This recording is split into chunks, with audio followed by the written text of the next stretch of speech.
What you doing? Ran out of space on my phone, so I'm deleting some stuff. Bye, singing dog. Bye, goal. I pronounce you. Bye, wedding ceremony. Stop. At Metro PCS, you get 2 free phones with twice as much memory. Really? Don't say bye to your memories. Switch to Metro PCS and get 2 free LG K20 Plus phones with 32 gigs when you switch 2 lines. Metro PCS. Wireless. Figure it out. Coverage not available in some areas. Sales tax not included in phone price. Excludes numbers on the T-Mobile network. See store for details and terms and conditions. Blog Talk Radio.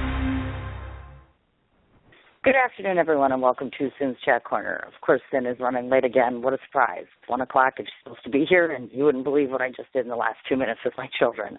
Unexpectedly, they were out of school today, so it's taken me a second to get it together. And I'm not going to lie to you, my nerves are rattled and jarred, and I'm excited, and I'm just so honored and humbled to be having Wilson on my show today that I can't even stand it. So without further ado, instead of letting him hold on the line, let's get him on and start talking to him. Wilson. Hello, hello. Hello, hello. Oh, my God, it's you. You're here. Oh, my God. Can you hear me? Mic, check, 1, 2. Yes, I can hear you. Oh, my God, awesome. I'm already nervous about this interview. Don't make it hard. Don't make it hard on me. Can you put the face to the voice, baby? No, I'm playing. Actually, you know what's so funny is that's one of the first things we're going to talk about, so I'm not even going to address that. But what I am going to say to you is, first of all, thank you so much for taking your time on a Friday to come and visit me. Friday the 13th, by the way. Yes. To visit me. It's a little crazy around here. You've got kids, so, of course, my kids were unexpectedly off, and I'm like, oh, shit, I have to do a radio show, and I have 2 boys running around my house. And I'm like, okay, you're going to the park, and 5 minutes ago I was running out of the shower. It was crazy. Well, you know, it's crazy. Yeah. It's nuts when you got kids and you're trying to work. Yeah. I appreciate you guys having me on the show. I'm doing great. I appreciate you guys having me on the show. And, yes, I can relate totally with the kids. Just getting them up is like, I got like 4 at the house, so it's like, hey, get up. Hey, get up. Hey, get up. I told you I got to go back to the first one. Hey, I told you to get up. Get up. Take a shower. Brush your teeth. It's like, it's just every day. It's the same thing. I told you this yesterday. It's a repeat, and then they don't get it. You know? Exactly. And they don't get it. You know, it's so much work, and it takes so much time. It's such a labor of love. I mean, I love the crap out of all of them. And I'm like, when I get done with you, then I've got another child coming over. My older boy's coming over. So I'm like, oh, my God, there's all this chaos and madness going on. So I'm like, This is my quiet time with you. So basically I get to share you with the entire world. So awesome. Since you mentioned something about your voice, that's where we're going to start with. I know that you're a native of New Jersey, so I guess it begs me to ask this question. So how does a guy from that edge of the woods adopt his accent to fit into film? Because I know I've watched you like on Instagram, I watched you on other things, and I'm like, you sound completely no Jersey, no. Actually, as a matter of fact, you don't even sound. You don't even sound like you. Am I making sense? No, I understand. I actually a lot of people, a lot of my friends, they hear the accent. You know, especially when I was running the streets of Los Angeles, they knew I wasn't from here. You know what I'm saying? But I grew into it, and I learned the ropes and stuff. And coming from New Jersey, you have a pretty tough accent, But I don't know. It just depends. There's some people they do catch when they go, hey, "You're not from here, huh?" I go, "Yeah, I'm from New Jersey."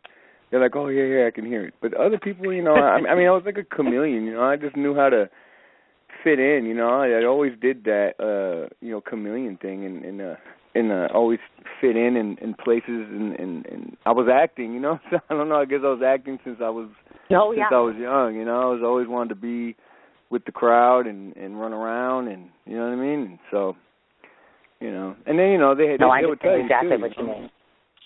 Yeah. I mean, they would tell you. I mean, the way they acted is the way you acted, and you would learn.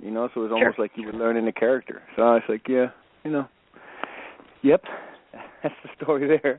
I understand exactly what you're talking about. Well, the reason I ask that is because, of course, I have dear friends that are both in New York and New Jersey, and I listen to them all the time, and they always have that sort of New Yorker sort of sound, where they get that slang thing going, and I'm like, when I listen to your voice, and oftentimes this as an actor, when you watch television or film, you'll see people when they alter that in such a way. Well, Charlie Hunnam, he's a classic example of that, amongst others I know, where they can just tune their voice as such to where you'd never even detect an accent.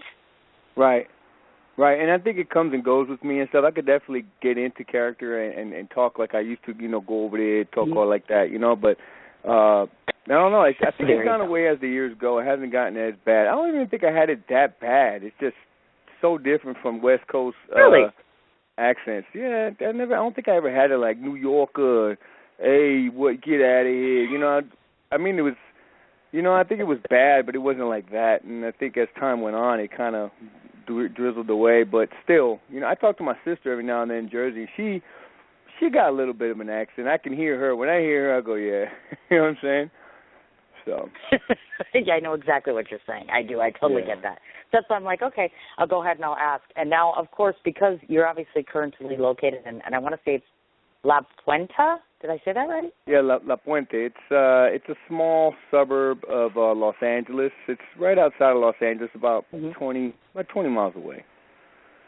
Yeah, San Gabriel Valley. Now, I guess I was curious to ask this question because a lot of times, as far as it relates to just the acting industry, I know that some people hail left, right, and sideways, hey, LA's the place to be to make your success, make your mark, versus somebody who says New York is the arts capital of the world. So just share with me a little bit about that. You think that you found more opportunity where you are, or do you think you might have been better off where you were?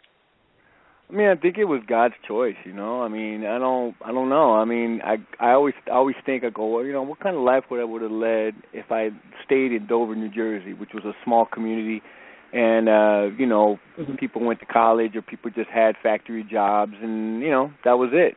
You know, had a family, raised their kids, played. You know, all the kids went to Dover. They played in a traditional football team with, you know, traditional, just great memories, and you know, they live and they die, you know, or, you know, I think God put me in a place where it was a lot of, you know, transition, a lot of learning and losing friends and gaining friends and trying to remember old friends and you know, having to deal with the pressures of life and then who are you and what are you doing here, and yeah, all these questions came about, and I just was like, you know, I think finally I just started realizing, you know, it is what it is. Enjoy the journey. You're here, and definitely, I mean, Los Angeles is like the mecca of, you know, anything. You know, if you can make it in New York, like they say, you can make it anywhere. Well, the same thing happens in LA. You can do it in Los Angeles.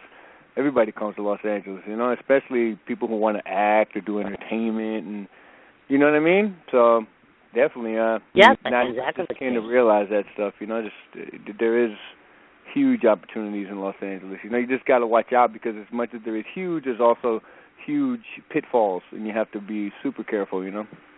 Mm-hmm. Oh, definitely. I agree with you 100%. I want to switch gears a little bit. In befriending you, one of the things that I've come to notice is the many sides of your personality. And when I say many, I mean many. I want to look at a little bit.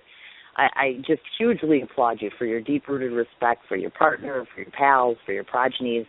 So I want to start off by talking, I know that you got married in 2000. So on this show, we're all about love, romance, talking about all that good stuff. So can you tell me how you used your slick little style to woo your woman over and marry her? I think, you know, I mean, I don't know. You know, my wife came to me, and she saw something in me, and we met at a club. I used to rap, and I was performing for Mary Jane Girls, and she was dancing for Evelyn Champagne King. My wife used to dance in Soul Train, and she's got a little background, a little small background, and you know, she's very, very pretty, very to me, she's wild, you know, and she was dancing all around me, and I was like, what is she doing? Like, I didn't know what's going on. I was really perplexed because I was like, you know, usually I come on to the girls, and you know, it's either they're with it or they're not. Right. I didn't, you know, I actually went with somebody else. I didn't go with her, you know, because I didn't know what it was about. You know, I was like, nah, you know, she's too pretty, man. No way. You know, it's not gonna happen. But sure enough, her friend, man, at the end of the night, I went to go see Evelyn Champagne King in her room with her friends. We were going to have like an after-hour party, but she was late, so I had to go to work. So I was leaving, and her friend was like, hey, come here. And so I was like, hey, what's up? She goes, yeah, my friend wants to talk to you. And so I went over there, and I'll tell you how much of a Mac Daddy vibe I have. Once she told me my now wife wanted to talk to me, I licked my eyebrows, right? I was like, okay, here we go. I walked up to her. she's sitting in the driver's seat, right? And no lie, I went up and I went, "Hey, what's up? How are you, huh?" And she was like, "What?" I totally mumbled everything that I wanted to say to her, right? And to this day, she just cracks up. That was my Mac. That's how I got her. My mumble Mac is vicious. The game is vicious. Be careful with when I mumble to you. You better be ready for it. So it was meant to be, man. Any other girl would been like, "What? Forget you. You're stupid." Now I think she thought I was hot. Aw, that's so sweet. Awesome stories, okay, so as you mentioned, she was. Yeah, exactly. She was a dancer, of course. Now, does she do film as well? Does she act? Does she have other creative sides to her too? No, she's a mom. She does Mary Kay. She's a life coach. She has a BA in psychology from Long Beach State, and she's very, very intelligent, man. She helps out a lot with family issues, and helps me out with. I mean, she's helped me in my life tremendously, man. I should have been dead a long time ago, and she's been there. But she's done some videos, little small videos, nothing major, you know. But yeah, well, major, but nothing like in TV, you know. But she's major part of the family, of course. Wow. You know? Maybe we should have her on the show. That's awesome. You should. I like She's that. Great. I like hearing that. I said, hello. Shout out to wife. Yeah, come on my show. I got no issue with that. I'll have her on in a heartbeat, for God's sake. I'm all about that. I absolutely love promoting people. And, you know, folks, just in case you have never seen Wilson's personal page, I'm here to tell you I've gone through your pictures and I've seen you. And the nicest part about you and your wife together, just so that you know, because sometimes you don't get that, you can't see it yourself. Your wife is very enamored by you. And it's in every pose, it's not that she shies from you, but I know that look because I've had that look very recently, where you look up to this man and there's nothing in your universe there right now but him. So you should know, in case you didn't, that your wife is crazy mad nuts about you. It's in every picture, man. Every. Yeah, she's mad. We was at yogurt. I appreciate that. Thank you. It helps me a lot too, because sometimes, you know, I can be a spoiled sport, and just because I go through so much in a day, and everybody does, and it's just trying to maintain the positive mindset. You know, just stay faithful in Christ, and just stay, you know, focused on what you need to do. And every day, as soon as you get positive, there's a pitfall, and you're like, oh my God, it's just. You know, and yesterday was at Yogurtland, and I was eating my yogurt, and I look up, and she's dead looking at me. I'm like awkward, you know. I'm like, what is it? Like, I want to enjoy my food. And she goes, I just love you, and I'm just like, she's funny, man. She's, you know, and what can I say, you know? And in my mentality, I'm such a, like, you know, a guy, like, oh my God, stop bothering me, you know. It's like, but I have to really think of those moments and be like, you know what, man, that's what it's all about, man. I have this thing I've been talking about my friends lately, because I go through a lot of ups and downs because of acting, you know, and you go, you know, if you think too much in the past, you're depressed. And I got this off FB. Somebody had put this on their page, and I really liked it. And I'm changing it up. I mean, it's kind of like the basis of it, but you know, if you think of the past, you're depressed. And if you think too much ahead, you have anxiety. And if you're right where you need to be in the middle, then everything coasts, you know, and because it is you just live. You know, and that's what it's all about. And my coach teaches me this, you know, Anthony Gilardi, and then you know, God teaches me this, and you know, sometimes I don't get it, because you know, you want everything now, and you really have to find patience in your life. So you know, when she does those things, I really have to take a step back and say, you know what, man, this is awesome, you know. See, there you go. Look at that. This is exactly why I bring it up, because I do believe that the foundation of any good man oftentimes is the woman that stands next to him, not behind him, not in front of him, but next to him. That support system is important. Speaking of sport, now it seems to me as if your core commencement for inspiration and motivation lie in the eyes of your beloved babies. And once again, I say that because I look at your pictures and I watch what you say and I see what you say. And I want you to expound a bit upon how your beautiful children, influence or enlighten you both personally and professionally. Oh man, I mean, what can I say? I mean, I'm getting emotional now. It's just, My kids are, I'm sorry. No, it's fine. They're awesome kids. I love them to death, and I struggle at times, because I just, I don't find the compassion in my words at times, and then I have to retract everything and talk. But at least, I do those things, and I show my kids that Dad's as real as it comes, and he's not perfect, and he's doing the best that he can, and there's days where I fail, and there's days I recover, and I tell myself, I'm gonna tell my son I'm sorry. I'm gonna tell my girl I'm sorry. I'm gonna hold her tight, and I'm gonna tell her Dad makes mistakes. It won't happen again. But my children are my everything, and I had between the age of 26 and 35, I think I had 7 kids. And I had wow. I had and I had wow. I was just busy, and then I was all over the place. My drug addiction. My drug addiction took me to the far reaches of just craziness and insanity, and I was with my wife, and then and I speak openly about this because it's stuff that affects my life. I'm saying my kids. I have 4 kids with my wife. I have 2 kids out of wedlock, and I'm not ashamed to say it. I had 1 kid with a prior marriage that I didn't really know how to treat that marriage, and so within 6 months we was already broken up, but the baby was on the way, and I was a lost soul, and I was hurting individuals along the way as I walked in my life, and then I didn't realize what I was doing until I looked back. I finally got to my senses, and I said, man, I devoured people.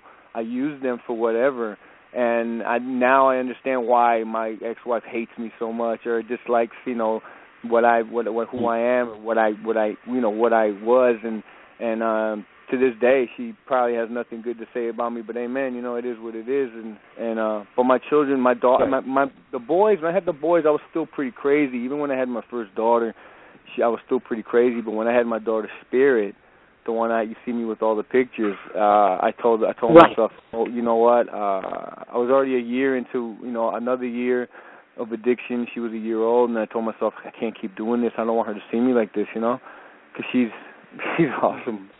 And I told myself I can't do it no more, and she affects me, she drives me crazy through her beauty and just the way she is, and and all my boys, they're just great. I have one son, he's 12 years old, and he has Asperger's, and he wants to give me a hug all the time, and he just tells me he loves me all the time, and he tells me, let's go play basketball. I want to be a better basketball player, and sometimes I have the time, and sometimes I don't, and I really got to focus as a man and say, you know what, you got to take time for yourself. Like I was supposed to go to a film festival today, and before that, I wanted to go to an American Crime screening because my friend Richard Cabral is one of the leads in that show, a new show on ABC. Yeah. And I couldn't make it. My son had a basketball ceremony, and they was at the same time, and the coach called me a little late, and I was like, I can't say, sorry, son, I got to go do this American Crime thing, but the next time, I couldn't do that, I couldn't, and I said, you know what, next time, God got a plan for me, and sooner or later things will go into place, but family's got to come first, and for a long time, I put my kids and my family to the side, you know what I'm saying, and I can't do those things, they look at me, and it hurts them. I know it does, and they're great kids, all of them. I got one that just graduated, and he's learning on building a career in business, not just getting a job and being a worker for somebody. He's trying to be an independent person, and that's awesome. That's because his mom and me told him, stay focused, stay out of gangs, stay in school, do the best you can with your grades, and you're going to see how you develop, and he's doing that, and I got another kid who just got an honor roll, Max, he's over here in La Puente High School, and he just got a 3.9 in his GPA as a freshman, in 6th, 7th, and 8th grade, he was failing classes because he didn't understand stuff, and he didn't want to work, and all of a sudden, he's changed it up, and that's all because I talk to them with sensibility and I tell them in love, you know. I don't tell them like, you got to do this or I'm like, do what you want, you know what I'm saying? If I didn't love you, I wouldn't be telling you, you know. Look at my life. I tell them I'm the blueprint of failure, you know. But as time goes on, I succeed, you know. Just don't do the bad that I did. Just look at the dangerous steps, you know, that you could take. I'm living my life now, 44 years old, and my life changed at 40, you know, because and it's taken forever to kind of get back on my feet, you know. I'm kind of like on my knees, but at least I'm not laying on the floor like I was, you know. It's difficult, you know, but I'm grateful. I know exactly. You know, so. That made me want to ask that question because obviously you have children of varying ages. So do you think at some point, if you haven't already, that you might disclose some of those darker days to them?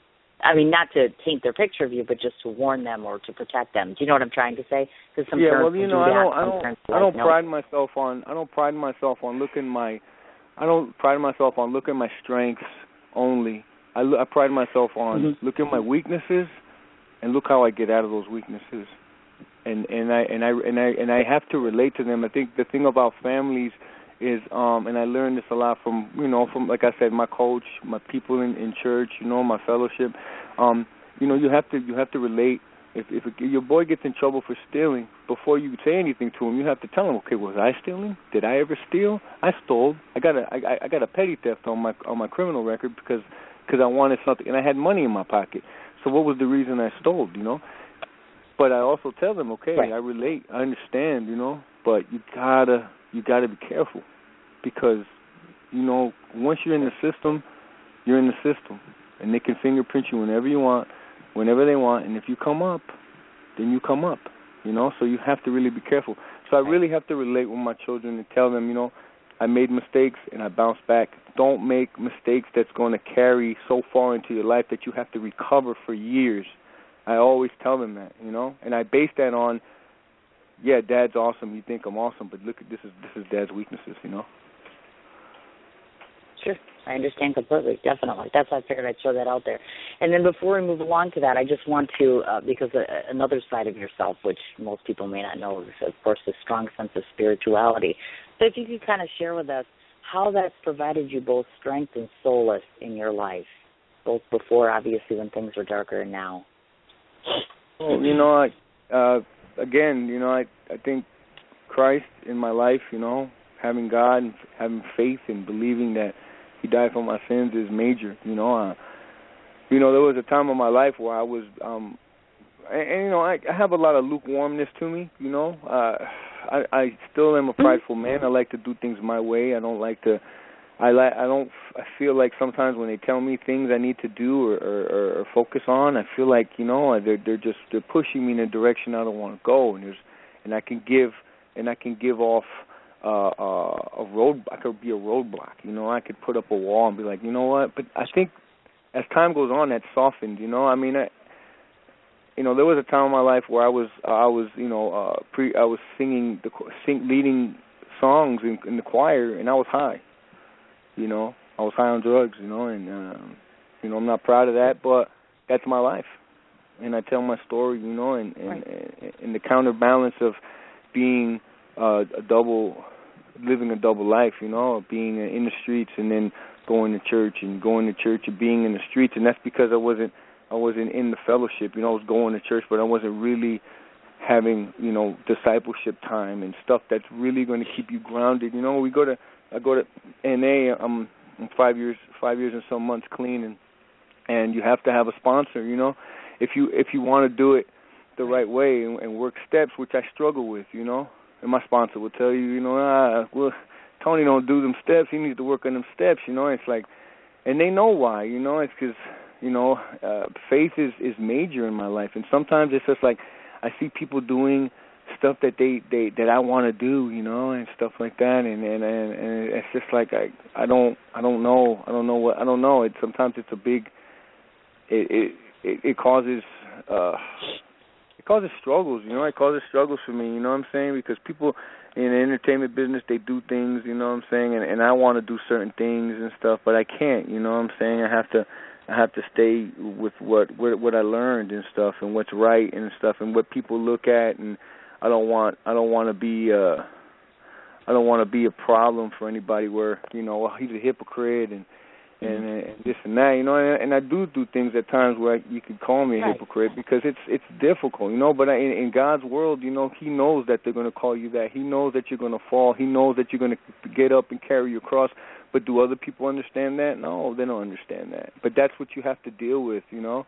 You're going to stumble. You're going to see a pretty girl and have emotions and have issues. You're going to see you're going to be coarse joking. I coarse joke all the time, you know what I'm saying? And it's just like, you know, God, I really got to slow this down, and my temper might flare up, or I might, you know, I don't think I'm big and bad in the streets anymore, but, you know, if someone tests me, you know, sometimes that stuff comes back, you know, and it's just like, you know, I have to play the tape all the way through to realize, okay, what could happen? You know, what's really going to happen? You know, you really just got to calm this situation down. There's no need for that stuff because there's always repercussions. If I get in a fight with somebody, it's going to stay there. It's going to end there. It's not going to be like, I'm going to get you back. You wait till I see you again. And it's just like, whoa, wait a minute. We just had a disagreement, had a fight, and that's it.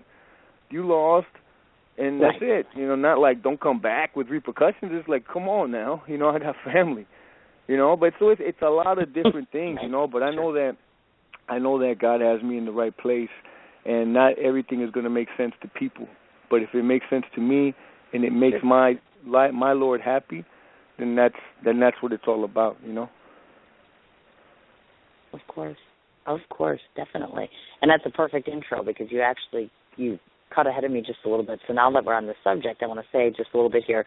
Obviously, if we kind of page through your periods of time in your life, of course, I know that some of the avenues that you've chosen obviously didn't always cultivate a very fine future. And as you started to mention, of course, obviously an addiction, as well as association and or affiliation as far as the gang lifestyle goes. So I'd like you to, if you could, tell your fans of both your incorporation into both of those as well as your triumph against both of them.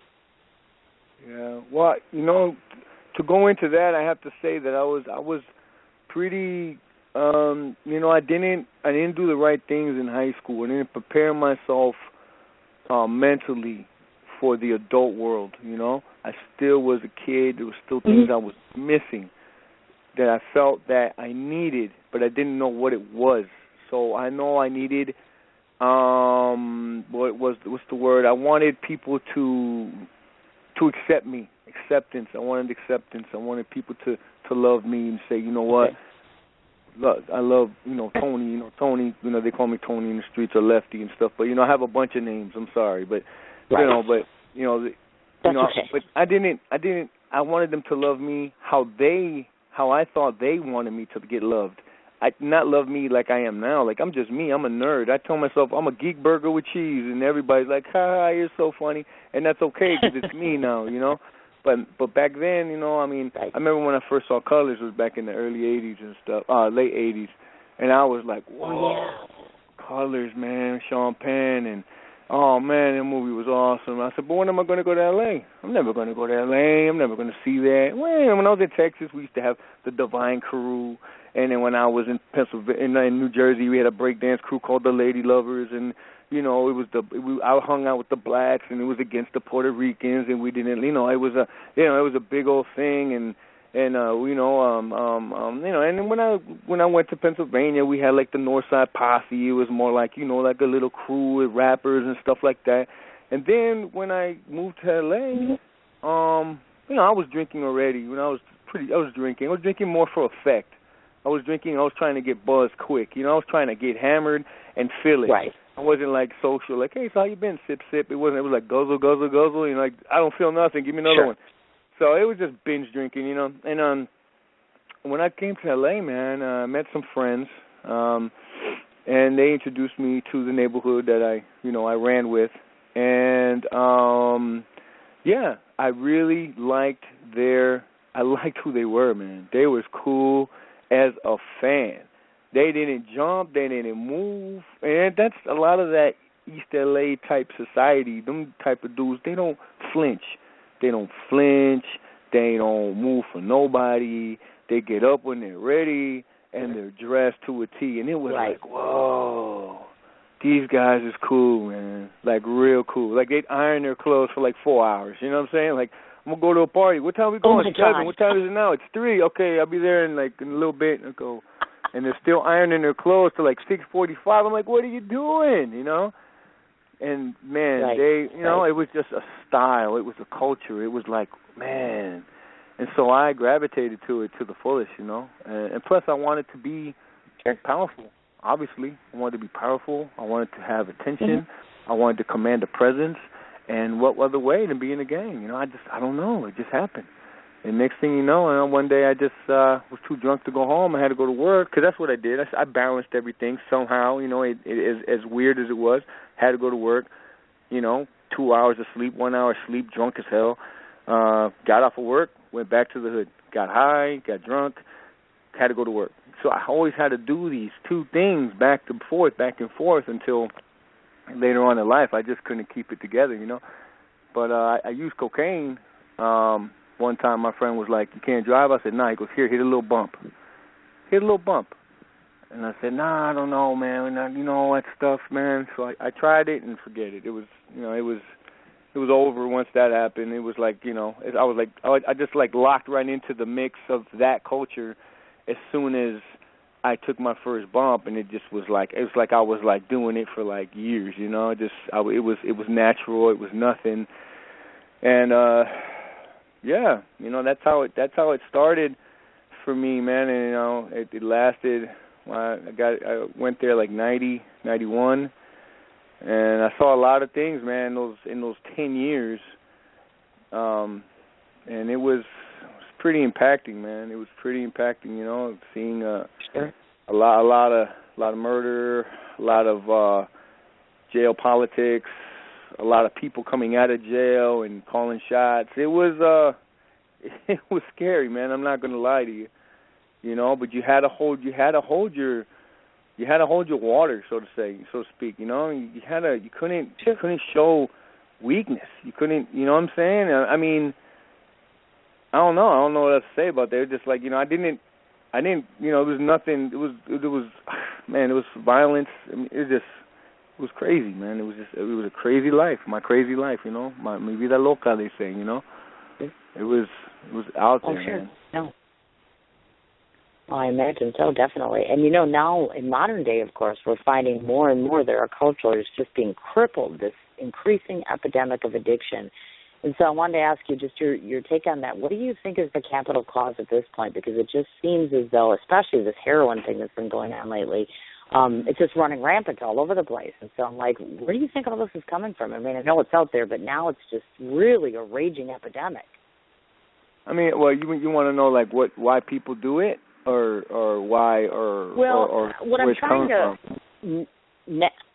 Now, for instance, I just went to visit New Jersey or New York. I was there, and I was talking to a good friend of mine when I was in Jersey, and I'm like, what's going on? She's like, it's everywhere. She's like, oxycodone, heroin. It's now they're doing it, as far as in high school, starting out much earlier, and it seems to me as though the drug problem is just growing in the masses and much more rampantly than it used to. You know what I'm saying? It's just a much larger issue in general. And I just wonder what the catalyst is here. Is it, peer pressure? Is it starting out young and then going all the way through? Is it just hardship in life and we're just running to the first, easy fix? Do you know what I'm saying? Yeah, I think there's a bunch of different things. Like for me, I lived in the suburbs. I was a suburb kind of dude. There was, ghetto stuff going on, but it was suburbs. Dover, McAllen, Phoenixville, and West Covina, where I first landed. It was suburbs, but it was influenced with neighborhood stuff, But it wasn't like the cities where it was infested, But everything trickles down for a reason, and some people are born into it. Some people are the community is involved in it, and some people like me gravitate to it. I gravitated. What I did is what I wanted to do. I'm one of those kids who was like, I'm going to do that because I want to. Everybody could have told me no, but I did. My mom told me, don't go swimming because you don't know how to swim. Don't go in the water. And when she turned around, I jumped in the water because I wanted to swim. I was that kind of kid, Right. And and then when I went to the projects, the neighborhood, it let's just say this: all of L.A. when crack became the epidemic, and whatever was good and worthy was now ravished because the drugs took it all.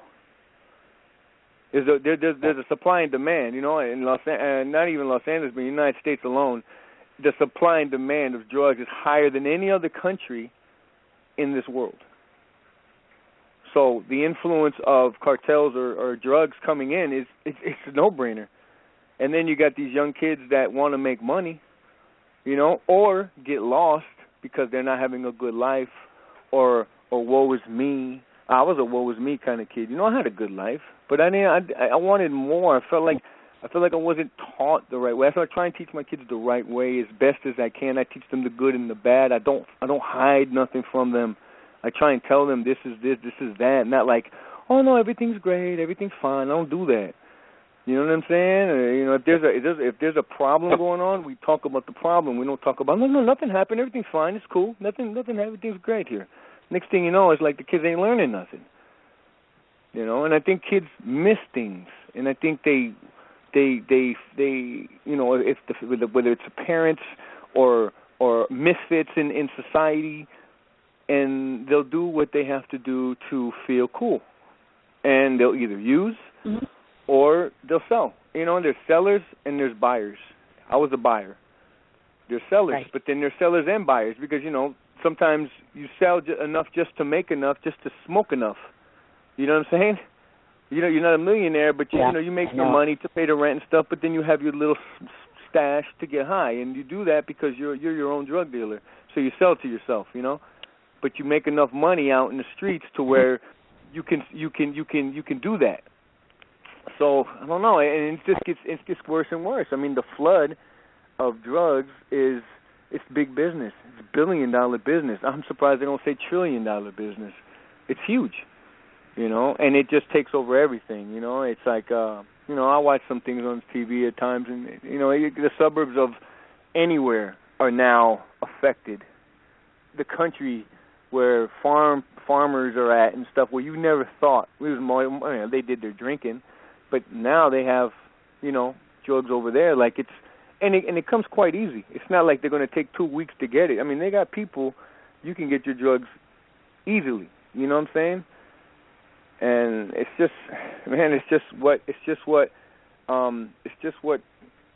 people who don't care about society do.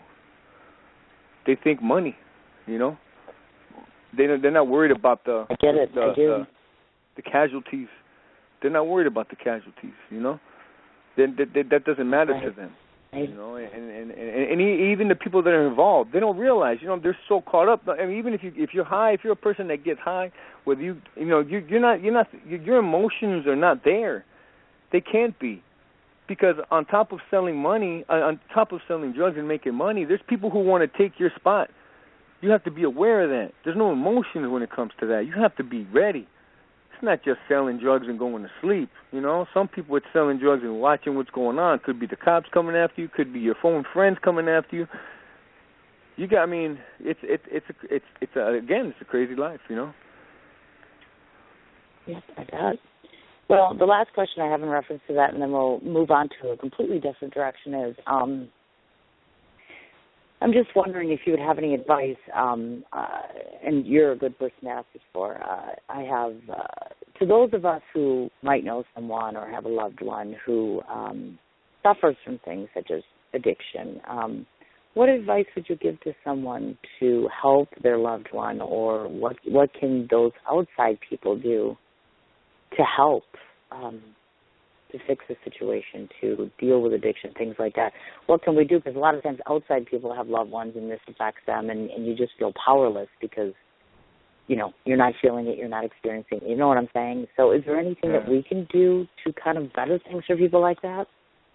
Well, I remember back in the days when, my tia, my aunt, she had some medical conditions, and back in those days, you can have them committed, without them agreeing, I remember my dad throwing her in the taxi cab and telling them take her to the clinic, to get help, because because he could. You know, it was those type of moments, the 70s. You know, but now it's like if they don't feel like they have a problem and they're not getting arrested or something like that, you can't do nothing about it. And I think for the person that's trying to help, I think you have to understand that the drug addict has to help himself first, you know? And then being a codependent is something that you don't want to be. And I understand it might be your son or your daughter, or it might be just a loved one that you feel for, you know? You have a love for. You know who he was, you know who she was, you know what they can do, and you want to help them out. But it comes a point in their life when if they're invading your space and they're taking everything from you, you have to learn how to say no. So the main thing is that, and it might hurt the addict because, for instance, if you tell them you can't come to this house no more, oh, come on, man, you can't come to the house no more. You come to the house is a problem. And now he's not in the house no more. Now he's in the streets. Now anything could happen to him or her. But you know what? That's the choice they made, not you. They're affecting you guys in a negative way. You have to know how to say no. Mm-hmm. You have to love them from afar until they can get it together, because it does no good to be codependent. Actually, when you're being a codependent, you're killing them even more because you're letting them do what they want. You know, I need $20. Here's $20. Right. Oh, can I stay with you? You know, and there's no change. There's no change in there. You know what? I'm gonna stay here for a week and then I'm going to rehab. Or you know what? I'm gonna go to rehab right away. That's not their mentality. The mentality is, how long can I get what I want, how I want, when I want, until they finally tell me. You know, if you think about everybody's drug addiction past, I know I'll speak for mine.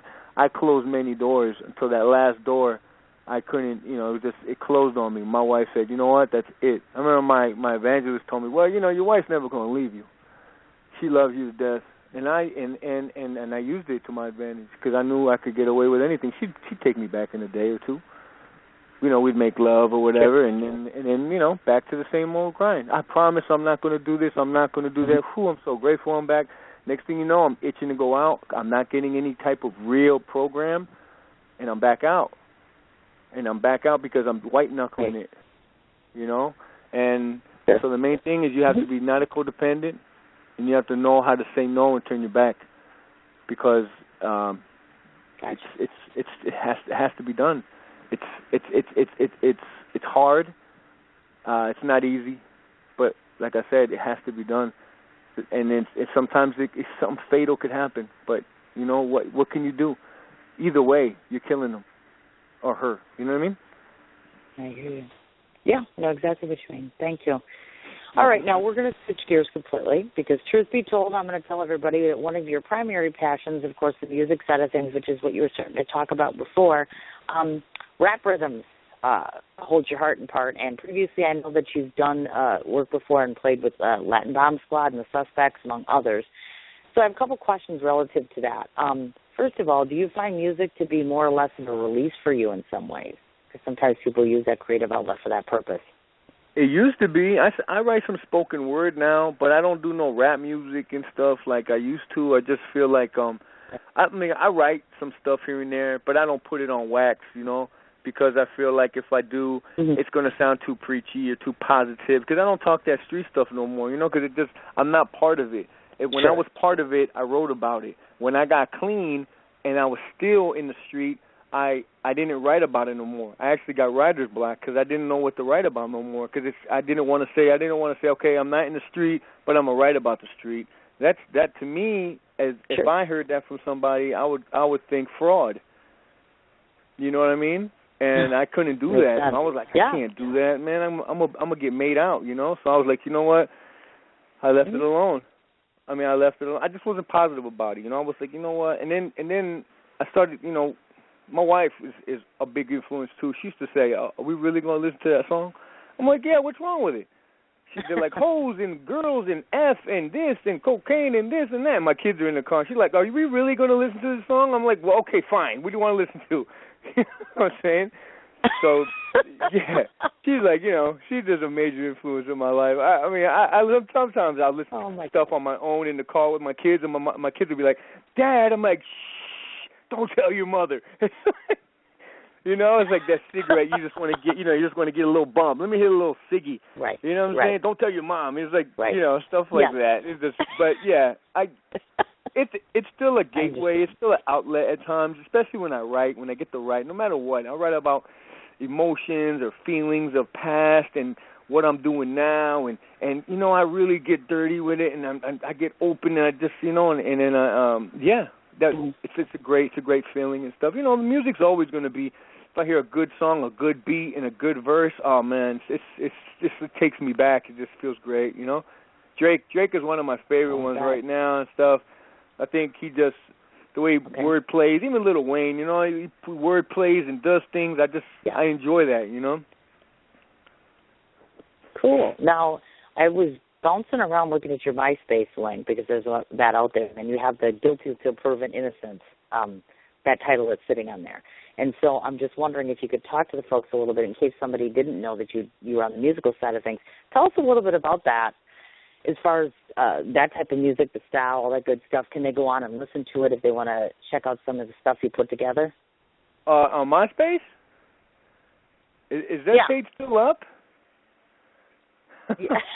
Well, oh my God! Can you still hear music on that page? I found you there. Are you serious? You know what? I didn't. Honest to God, I didn't spend a whole lot of time on there, so I didn't get a chance to click to see if you can. I'm going to assume that you can. That's why I asked you about it, because I don't want to have you promote it here if people can't get access to it. You know what I'm saying? Yeah. You know what? I didn't even know MySpace still was around. I never deleted it. But I didn't know MySpace was still around. But if there's songs on there, man, feel free to listen to them. That's me when I was a freaking cocaine friggin' I was so bad. I was in the trenches, man. I was talking about. I listened to myself. You know, you're writing some bad stuff when you're cringing, like that's pretty bad. And I always did that when I did my music, And there was another reason why I was like, you know what, maybe I'm talking about the wrong stuff. Maybe I'm just not talking about the right stuff because I don't feel good about it. So something inside me, because I'm a wholehearted, loving kind of guy that chose to get lost. And inside me, when I used to listen to my songs, play them back in the car, I'd be like, that's kind of... That's pretty nasty. That's pretty vicious right there. And it's just like, I was like, I'm doing something wrong. Something's wrong here. You know what I'm saying? I knew it, but I just couldn't. I just kept pushing. Like the insanity. Keep doing the same thing over and over again, thinking something better is going to happen or it's going to change, and it just it never did, man. Until I finally said that's it. But yeah, MySpace, man. Wow.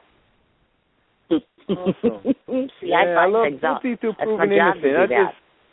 Everything was a suspect kind of thing, criminal kind of, gangbang type of, you know what I mean? It's us against them. It's the law against the criminal. It's, the people don't understand me, and you know what I mean? Suspect. Sospechoso, the suspect. Yeah. I'm a suspect of everything. I got it on my arm, you know what I mean? It was one of those damn crazy times I was like, I want it on my arm, dog. And it was like, what? Yeah, suspect, put it on my arm. And we're like, all right.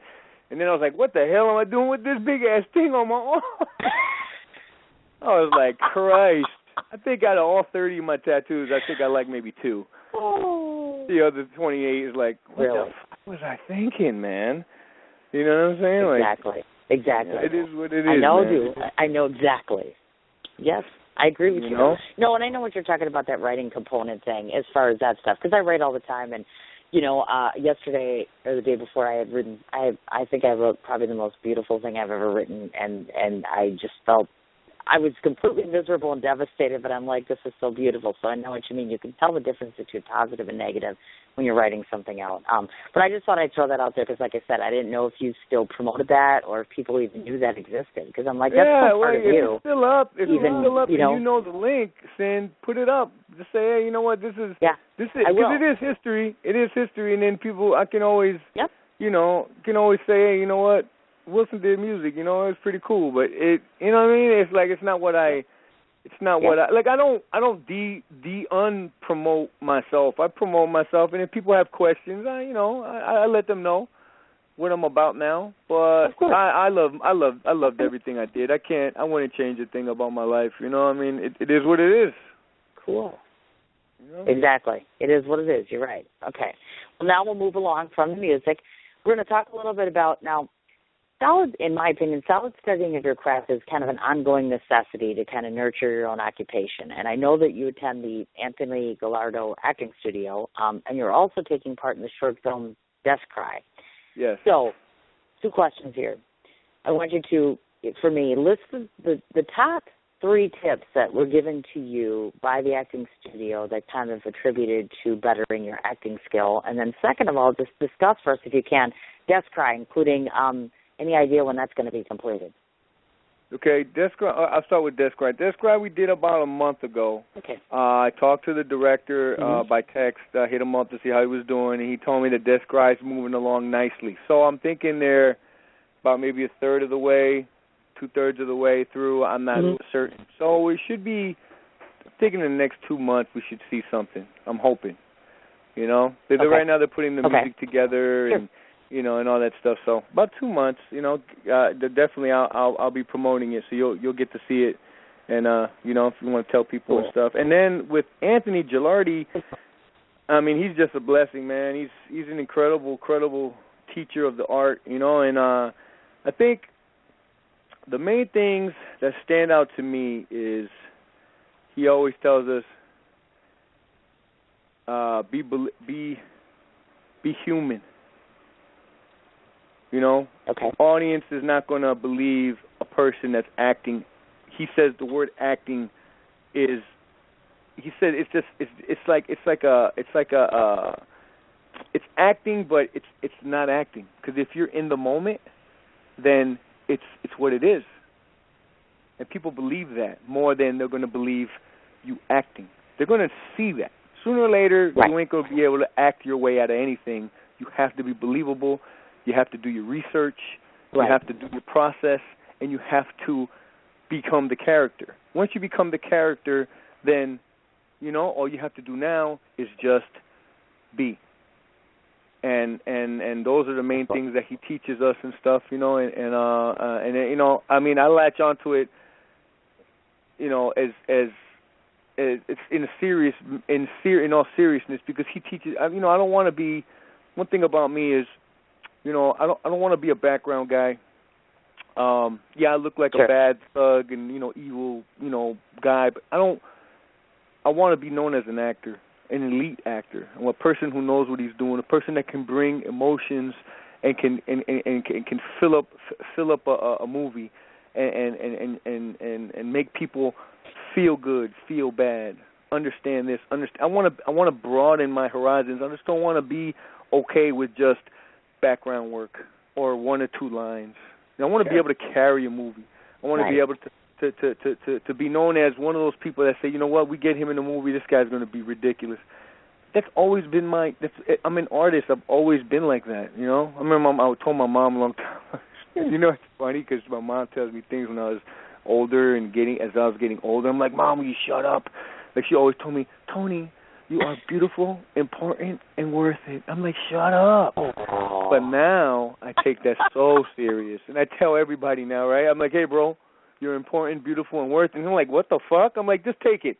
You know, I'm just, you know, but I just think, you know, like, shit that I was like, fucking, what a pain in the ass my mom is. But it's like, now I listen to her, and I'm like, man, she was awesome, man. And then, you know, I remember I ran into the house one day, and I was a little kid, and I told my mom, I go, Mom, my teacher says I'm an artist. And then she says that now, you know. She still thinks I'm like 3 years old. She goes, remember when you told me you're an artist?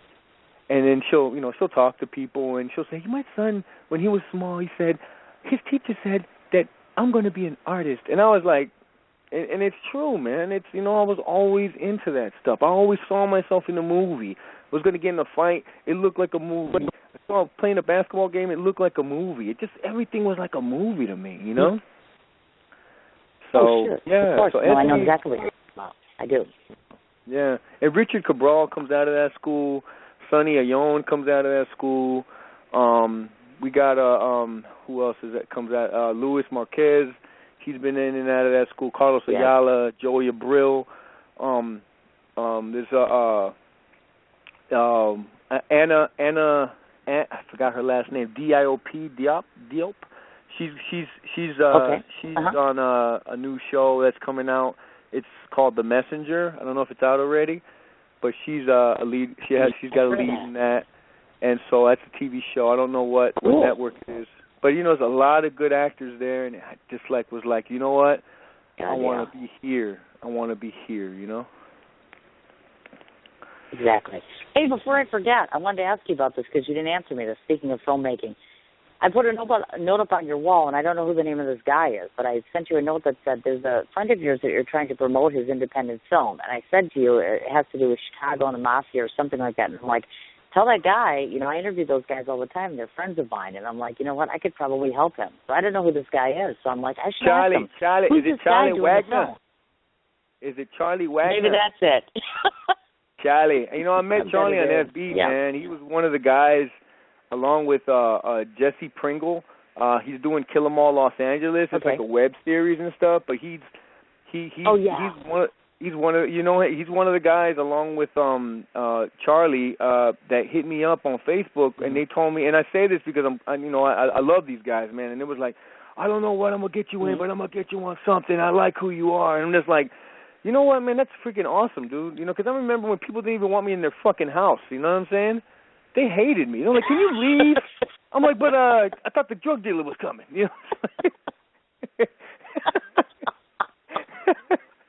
Oh, man. And you notice that Wilson just comes on and just starts throwing, you're killing me. You're like, fuck shit. And I'm like, does he know he's on radio? And I'm like, okay, sorry, you must know that we don't censor on this shit. Yeah. I know, man. I'm like, you got me in big trouble there. Sorry about that. Apologize. Charlie's an awesome. That's right. Sorry to the FAA. Who is it? The air, whatever. Sorry. Honey, so, we are internet radio. You could say fuck every 5 minutes if you wanted to. I was just kidding. Okay, cool. No, because fucking people great. come on the that's show, already too but much. most of them will be like, Cindy, is it okay? Can I say that? But you're just like, I'll just throw it out there. I don't give a shit. Oh yeah, I like that. I heard you say the SHIT word when you were talking about getting your kids. And I was like, okay, it's on. Green light. Stop now. Okay. All right. So I'm notating here. I have to get off. Charlie Wagner. So he's taking off. Charlie Wagner's awesome, man. Charlie Wagner is. We're doing a movie. We're doing a movie called that's taking place hopefully in the summer. He just got. He said that Kentucky just got by the White House. They got financed or something like that. It's in the news. They can have movies there. They're getting funded. I don't really. Okay. Yeah, I don't. If you go to his page, Charlie Wagner's page, you can see more on it. But he's trying to. He lives in Kentucky now, so he wants to do his movie there. And there were some things that he was waiting for, and it's coming. Okay. And some great things are happening. He hit me up the other day, and he told me, dude, I'm gonna see you and Emilio soon. I'm excited about it, and I'm just like, dude, I just can't wait, because he believes in me.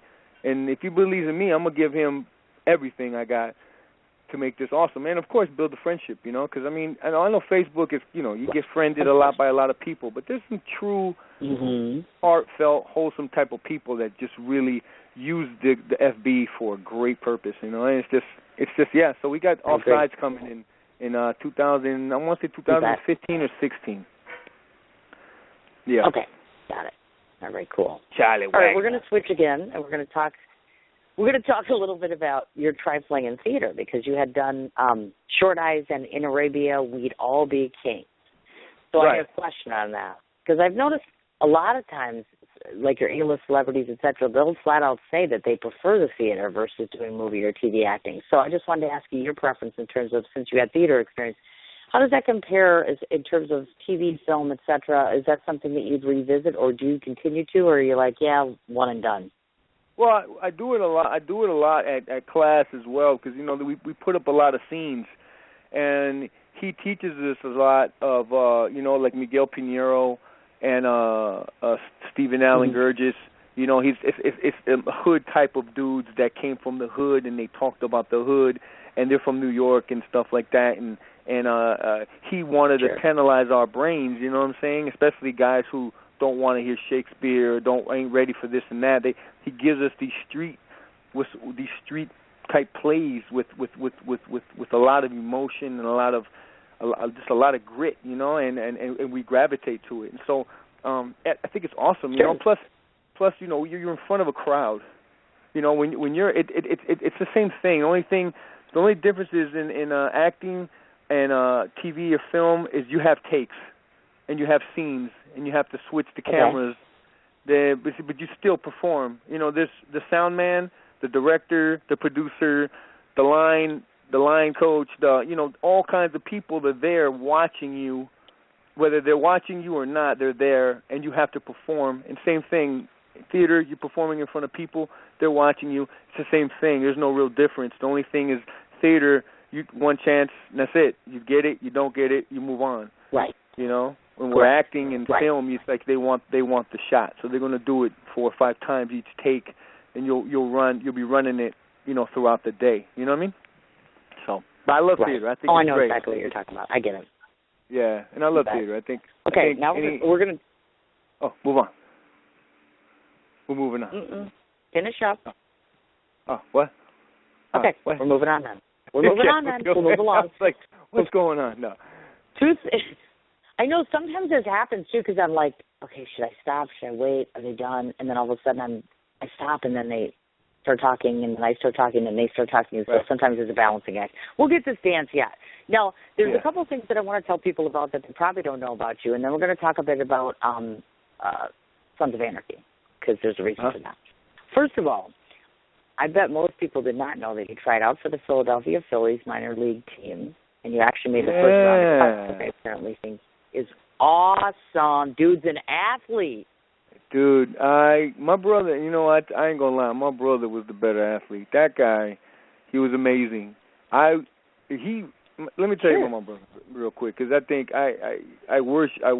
He's my little brother, and I remember him running the ball from a quarterback position, taking the ball and going around the end, and he was gone. He had blazing speed. He had a 4.3 40 when they timed him in baseball, and I just admired him. He was flat out disgusting when it came to playing ball and stuff. And when baseball, he was drafted by the Indians. Me, I was more into chasing girls, and just, you know, my head wasn't there. And my coach would always say, you know what, if your brother, he would always tell my brother, if your brother had his head in the game, he'd at least get a Division II scholarship or something. But he's not even in the game. He's just like, you know, I'm sniffing flowers and just, you know, I don't know.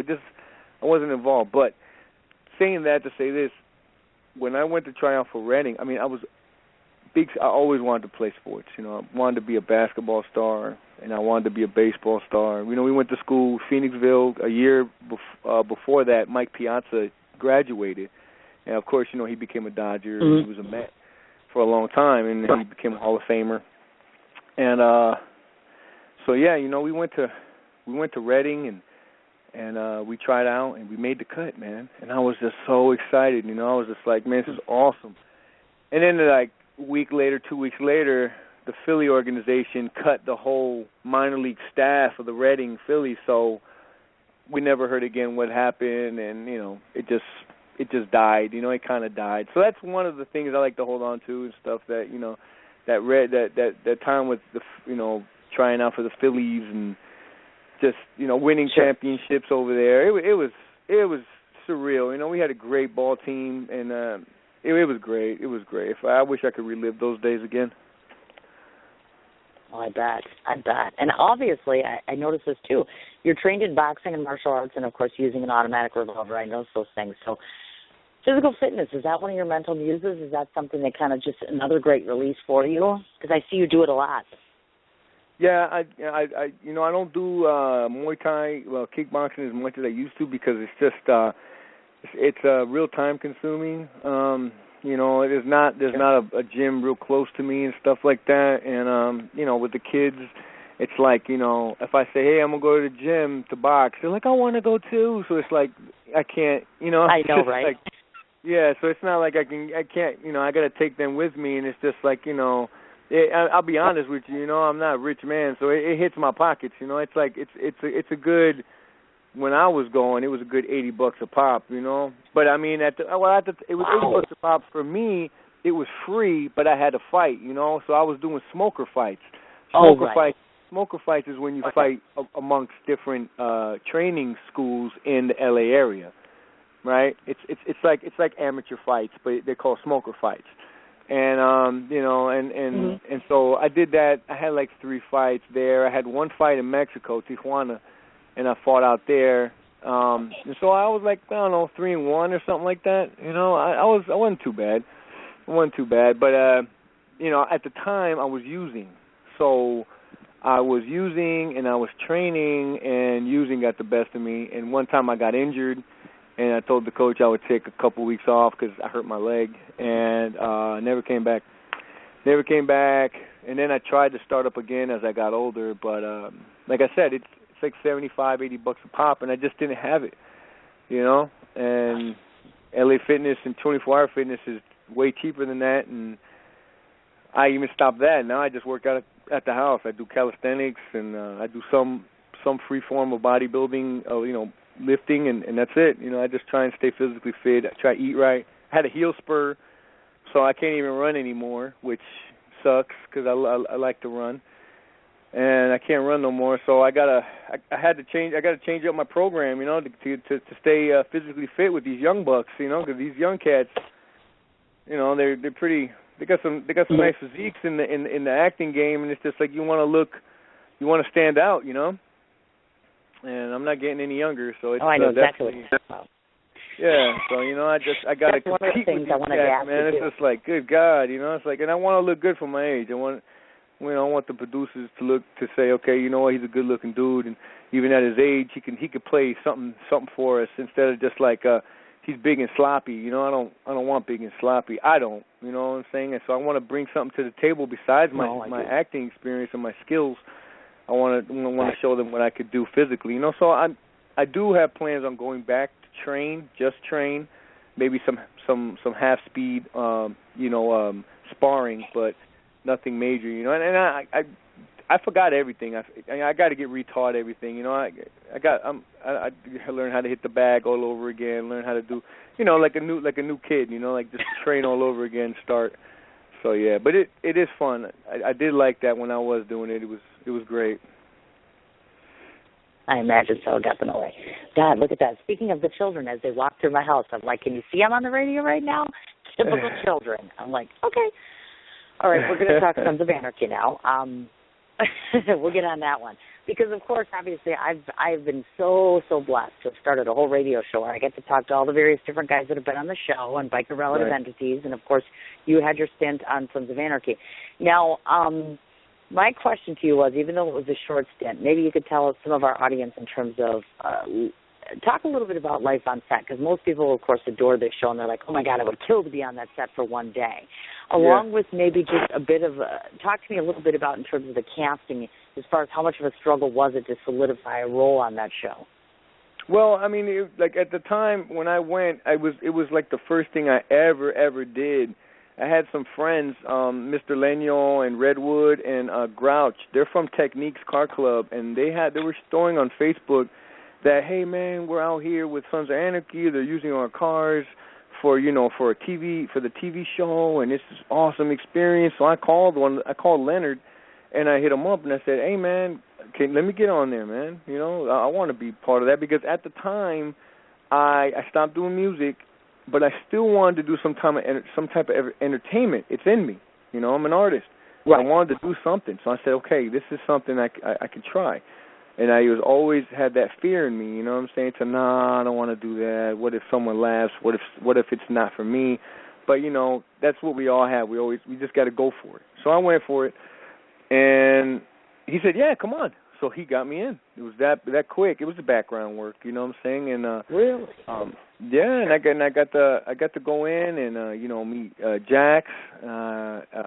Before that, I was talking to Emilio, because I asked Emilio about acting, and on Facebook, I took a chance, and I said, I'm gonna call this guy on Facebook. I'm gonna text him, message him, and I'm gonna ask him how did he start, and what do I do, And he told me, he was like, hey man, look, one lefty to another, because they call him Lefty too. He goes, look, if you want to be in acting, this is what you need to do.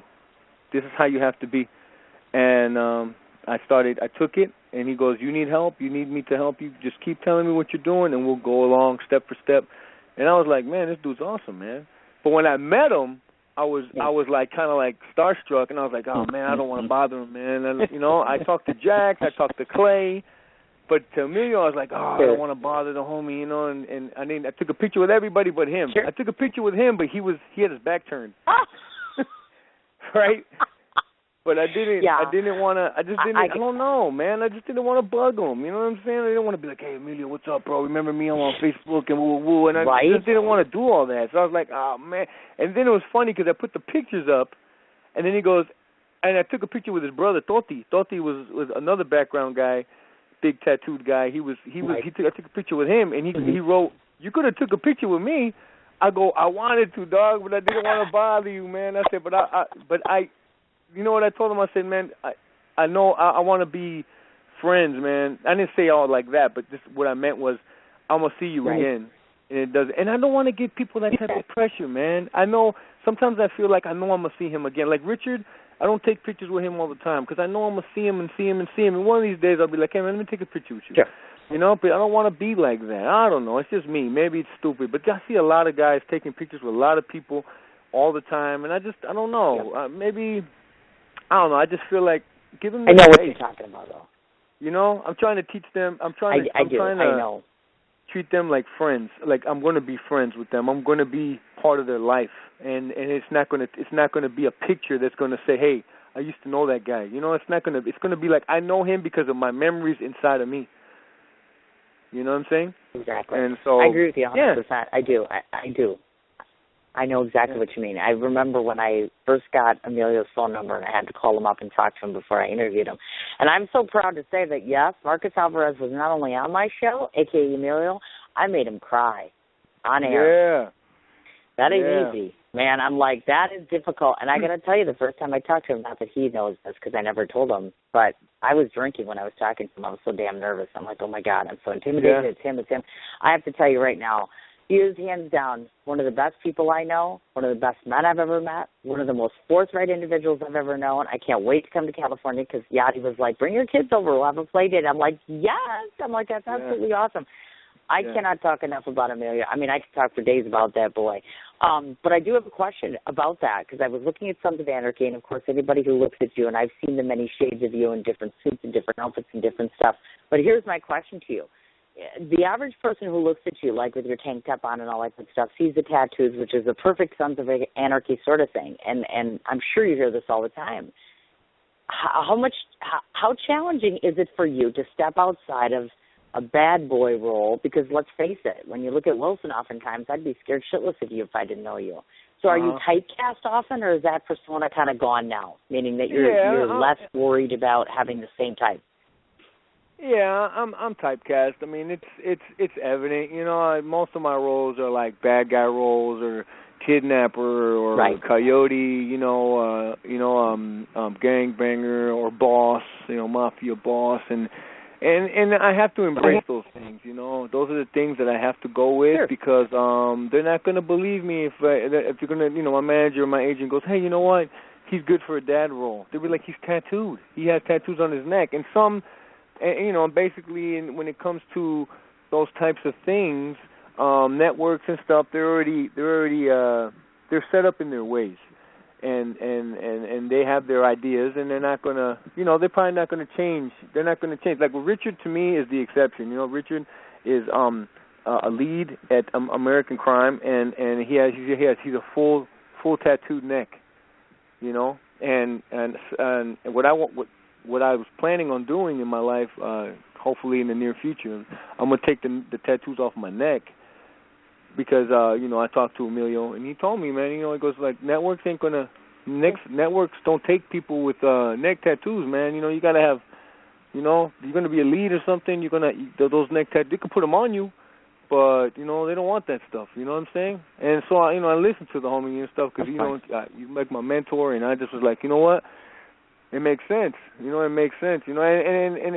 was a time in my life that I put them on because I thought I was big and bad, and I thought, these things this is me, so what, and now it's like, what, one of them's my daughter, The other one says Most High. The MH means Most High, means God. There was also a record company I was on called Most High Records.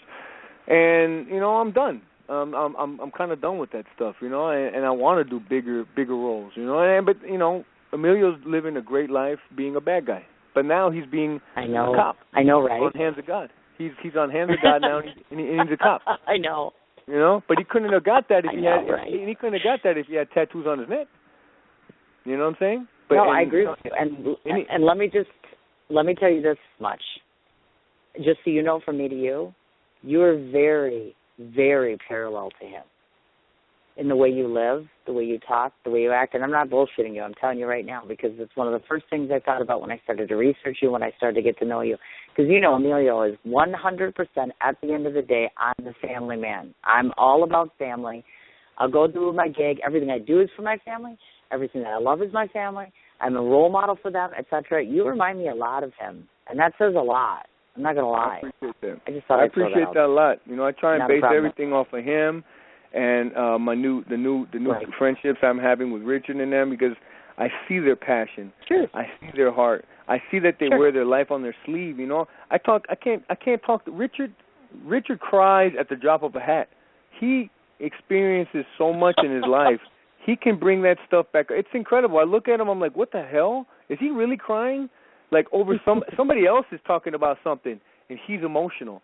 And you know, but that's just real. Right. And then Emilio, you know, he's one of the toughest people are going to have the most emotions, the most heart, and they're going to bring that stuff out. Once they unlock it, once they find out that they can be real and they don't have to worry about being tough, that stuff just comes out. You know, and when you were talking about my kids earlier, I got choked up, man. I was like, man, you know what? This is great, man. I'm able to experience life and talk about things that I love and things that people should love, because that's what's important at the end of the day. Right.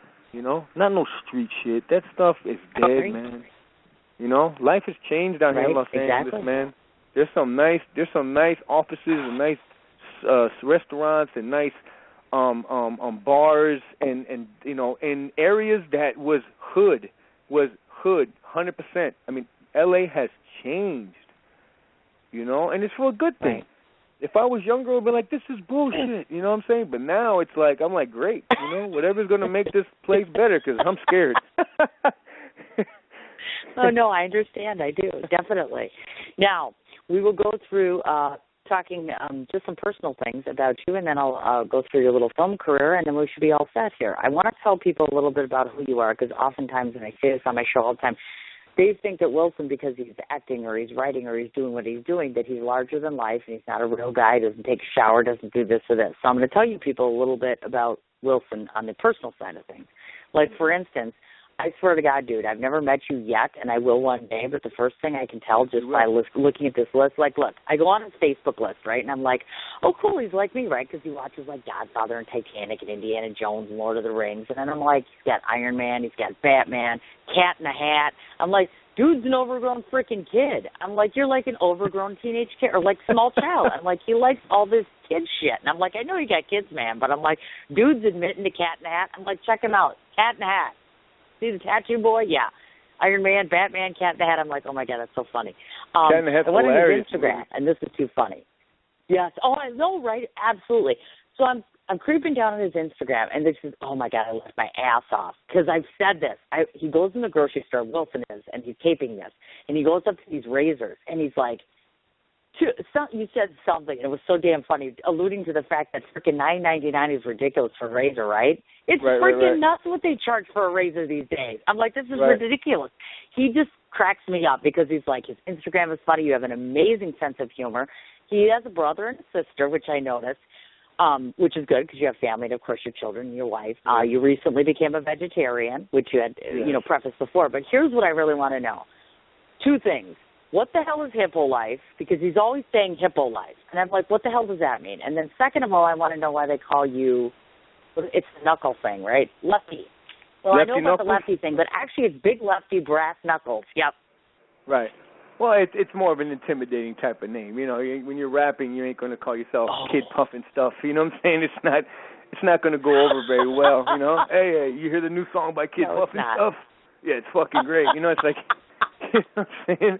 They're not gonna like that. So Lefty, basically because I fought, and I used to, and I would knock people down, with knuckles, and Lefty because I didn't do it right. Yes. Did you get that? Really? Yeah, they call me Lefty because I didn't do right. I was always doing something stupid. Like, dude, your name is Lefty. You don't do right. And I was like, yeah, I don't do right. And I was like, yeah, Lefty. Why? Because I don't do right. Oh, it's like, so that's that. So whatever. That's my spiel. And I'm left-handed. Really? I write with my left. You never told me that, man. Left-handed? Yeah. Look at that. I love it. People go crazy. Okay. You won't be surprised. People go, I can write something at my job and be like, you're left-handed? I'm like, yeah. No way. So am I. I'm like, okay, cool. I'm like, it's like funny to me. And hippo life is a thing. Yes. Is what Anthony Gilardi teaches us in school is moving forward. He goes, a hippo has objects in its way, and he doesn't stop. He moves. He keeps moving forward, and that's what it's about. It's basically about like the entertainment field, the acting business. There's going to be things. There's going to be things that happen, and you have to keep moving forward. You can't, because the best is yet to come. And he says all these quotes and all these things, because it makes sense. I captured him. I said, you know what? I believe him. I believe him. He talks about realness. And hippo means humanity, inspiration, preparation, perseverance, and originality. And that's what he directs towards us. And we bring that out. And I promote it like crazy, because I believe in it. I believe in him. I believe in what we're doing. I believe in the class. I believe in just so much since I've met him. And I talk to him because I talk about him because I'm serious. I think he's a great guy. He's from Boston, and I love him, man. I want to get to know him more. He all his class loves him. He has a personal relationship with each and every one, and he's a great guy, man. And he just speaks the truth, and he teaches us in a way that breathes life into us, and it's just. He just shares his life. He just talks the truth, It's just, I don't know. He's like a preacher. Nah.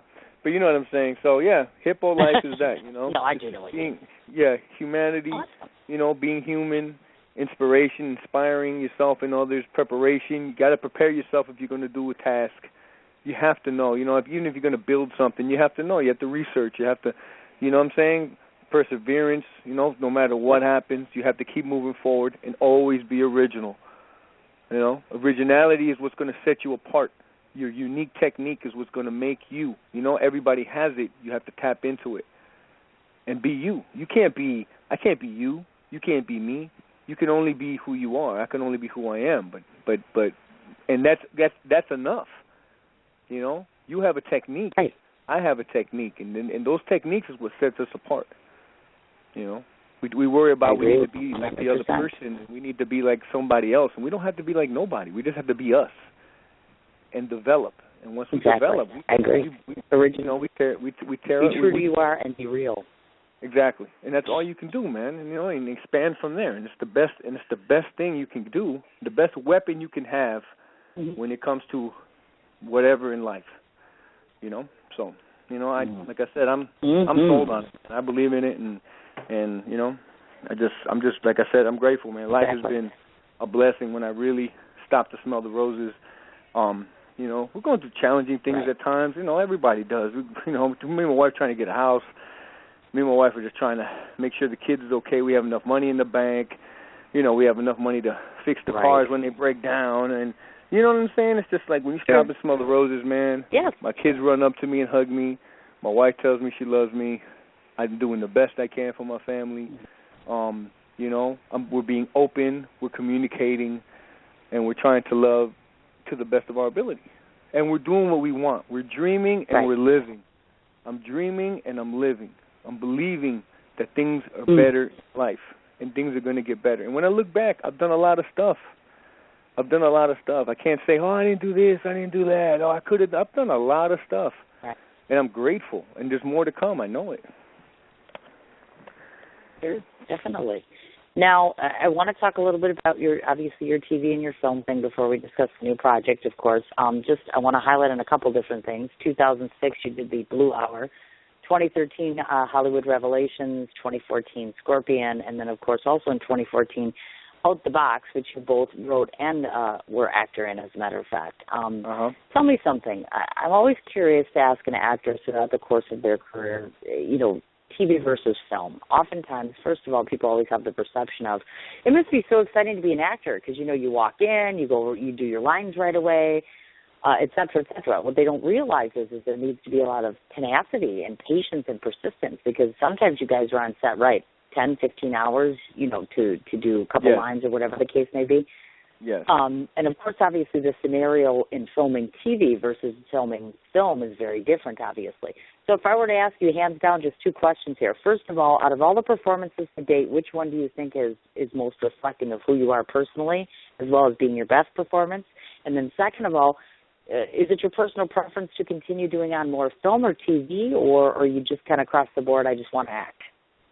Yeah, I think for your second question, I think across the board right now, I just want to act. Of course, I would love to be a series regular in something, so I can really, just boost my family up just a little bit more and attend to the needs that need to be met. Something that solidifies, like a house, something where we can say, okay, we're stable, let's help others. You know what I'm saying? That's one. So series regular would be great. But of course, across the board, if I could act and do whatever I needed to do to earn some income, and of course show what I can bring to a project, the more the merrier, the better. It doesn't matter. I just want to show that I'm an asset to anybody that believes in what I bring. Second, first, actually, the first question you said. First. I think everything I did. I think everything I did holds something in my heart, man. Because first, of course, them believing in me, putting me in the film. I remember when, Girl on Edge, when it was called The Secret Place. First, it got changed. Jay Silverman, I met him. He's done The Cleaner on A&E. He was the director of The Cleaner.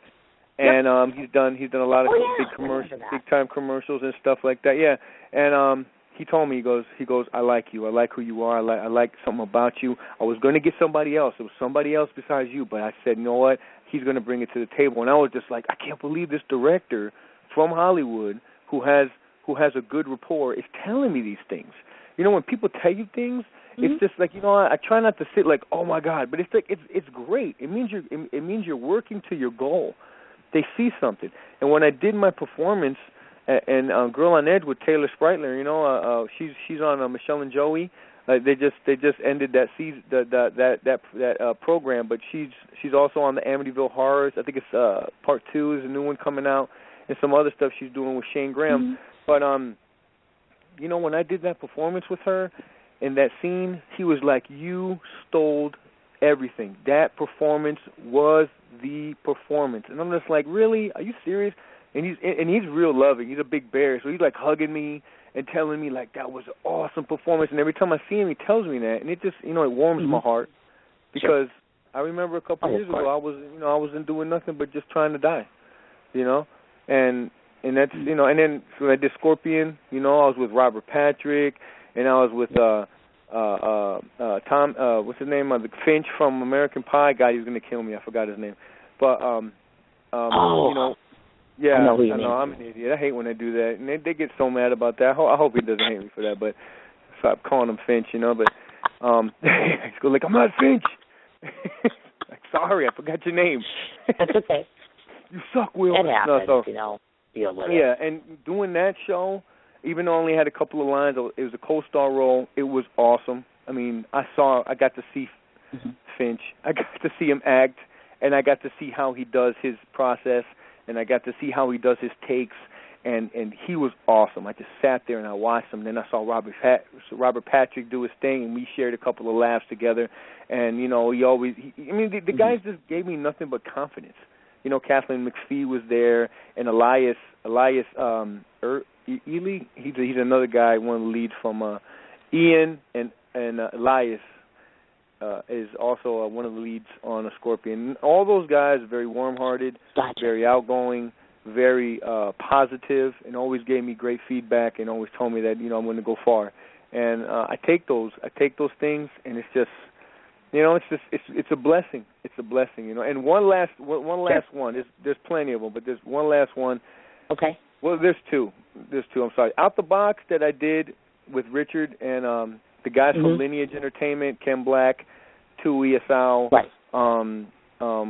Famous 8, Johnny Vendetta from Urban Kings, Jimmy from Urban Kings, Allison Ott. Those guys, when I did that and they directed me in that performance, it was great because Richard was like, I want to do this show called Out the Box, and I want you to perform in it, and I want you to write something about your life, and then I wrote about when I overdosed, and it was impacting, and people give me a lot of love for that, and I really stuck my neck out because I really got open about crap that people usually hide. It's some serious crap, you're just not going to put out there, and it's embarrassing.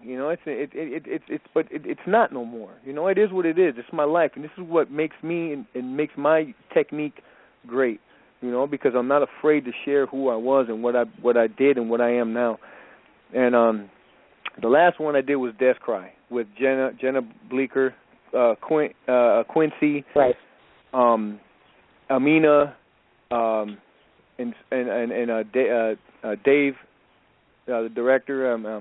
So many great experiences came from that short film, even though it's a short film. And I'm hoping for great things to happen for that little short film, but it's based off The Dutchman.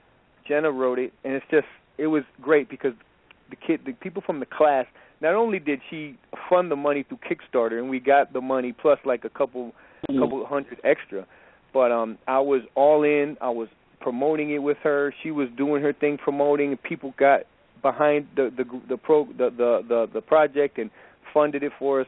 But the people in our class did what our teacher has taught us to do, and we gave our all. We gave 100%. I mean, we was all from the class, And I think after that day, everybody got that much closer. We was already close, but that day we got real close, and it was a family of people that attend the class together.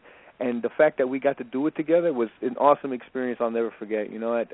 I did the script that I had everybody sign it, and for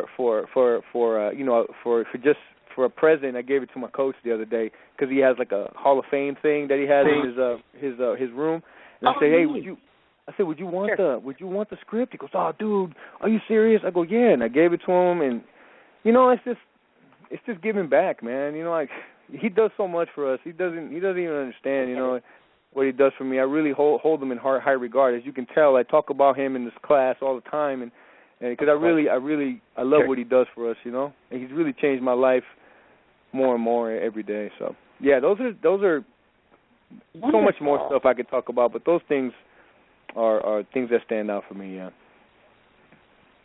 No, I understand, definitely. Now tell us about, obviously, of course, the new project that you have, which is, of course, Girl on Edge, and I understand it's at the San Luis Obispo Film Festival this weekend. That's what you're referring to earlier, I believe. Yes, and I won't be able to make that, what unfortunately. What is this project about? It's about, no. Yeah, I can't make it and stuff. It's just the car. I've been having trouble with my car lately, and we have a rental, and it's just, I've had it for like a month. It's a small vehicle, and I don't know if it's going to take the 3-4 hour drive up there. So, with that being said, the Girl on Edge is a powerful true story about the journey of a troubled teenage girl. Jay Silverman has a daughter who had some trouble, so it's based on her story. Mm-hmm. And she went through some problems in life. She was raped, and so she dealt with drugs and alcohol to not feel, and it caused problems and strain in the family. So she went to a rehab center in Utah, And these rehab centers teach you how to grow with the horse. Like they train you.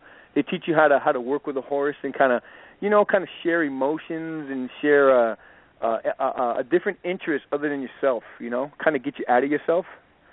Okay. And it worked. And so he's talking about the disability that rehabs have and how we need to work into getting better rehabs for people that's going to better increase their life and make them better productive people in life, like his daughter was. Now they went to Washington. They showed it to President Obama, and he's gone. We've done the Sedona Film Festival. He's going to do a couple more film festivals, looking to get picked up. But it's a great film. Okay. Huh? That's wonderful, absolutely. It sounds exciting, too, because I represented a film at a film festival, and it's so neat and exciting to see how many indie artists are out there, and they're doing their thing, and they're getting promotion out there, and that's amazing, absolutely. Yeah, Kudos. Yeah, definitely. I wish I could have made it, man, but, I gotta understand that right now is not the time, it's just when the time comes, I'll be able to do things. Some things that it's too risky, if the car breaks down, so many things can happen, and it's just it's just not time. Exactly. Exactly. It'll come, definitely. Yeah. So there's only but Girl on Edge is going to be do. Go ahead. It will be. Sorry. Okay. And that's this weekend, right? Yes, this weekend, the 13th and the 14th. It's gonna be today at Fremont Theater at 6 p.m. and then tomorrow, I think it's earlier time. But yeah, Jay's going to be there. The whole cast, I think, is going to be there. Shane, I'm doing something with Shane Graham. He was Boyhood, who they were nominated for an Oscar. He's me and him. We've grown together with Christopher Huff, and we're shooting a pilot, independent pilot called The Valley. I don't know if he wants me to say anything, but I'm excited about it. So we're going to be casting for that soon, and I'm playing the lead, one of the leads in there. So definitely, it's another blessing. I'm totally excited to see where it goes. And auditioning, just auditioning, and I've been auditioning for the last 2 weeks. Some pilots, and we got some good stuff going on right now. So that's awesome, absolutely awesome. So we only have 2 more things left to do, and then you're officially off the hook. Didn't this time go fast? Oh, come on. They're like, it goes so quick. I'm like, oh, my God. Didn't it, though? It sped by. The time went so quickly. You have to admit that. It was like it just went and went and went. I'm not going to lie. Yeah, but you were nervous. This is like a really good interview, I'm like, I think you're doing outstanding. Dude, I talked to Wilson. Yo. Thank you so much. It's so forget about it, huh? Don't start. I got enough of them breads already. Hey, now, before I forget, there's just 3 things that I have to cover. Okay. And then I'll let you go on your merry way. And my anxious children who are waiting here for me. So I'm sure they want me to be like, Mom, get off the radio already. And I'm working. I'm working. Okay, I'm trying. Okay, Wilson? I'm trying. Okay, first of all, before I forget to go through all of this good stuff, because we're going to let everybody know how to find you on social media and otherwise, but I want to just take a moment because I don't want to forget about this. And you're a spiritual person, so you can appreciate this. Unfortunately, you happen to be in California, lucky for you, but not lucky for me. One of my very dear friends had passed away, William Jordan, and he's being laid to rest today in California. And so I had said that one of my missions today was to pick one of the best people I possibly could, which is you, to come on my show and do this in honor of him, because I miss him so very much. And so if you're a praying man, which I know that you are, I just wanted to say, William, hopefully you heard this and you're very proud of the work that I did today. Moreover, I hope that you're proud of me and that you're watching over me, and I miss you very much. So now that's me getting emotional. Yeah, hey, it's okay. So, that's awesome. It's okay. Let it out, girl. It's okay. Him very, very much. Yes. I do. I miss him. And since we're on the praying kick, if you don't mind, and I want to say this to all my listeners too, because some of the time my listeners are dear friends of mine, and I just want to say to everyone who's been very, very hard 48 hours or so, and I want to say thank you so much to everybody who's been praying, and to you, Wilson, I ask you the next time you say your prayers, if you can certainly keep me in them. It's a very, very, very hard time right now for me personally, and my heart's very broken, and I'm really struggling a lot lately, and I have someone that I think that I adore and I want to spend the rest of my life with, and I don't think I'm going to see him anymore, and I'm very scared.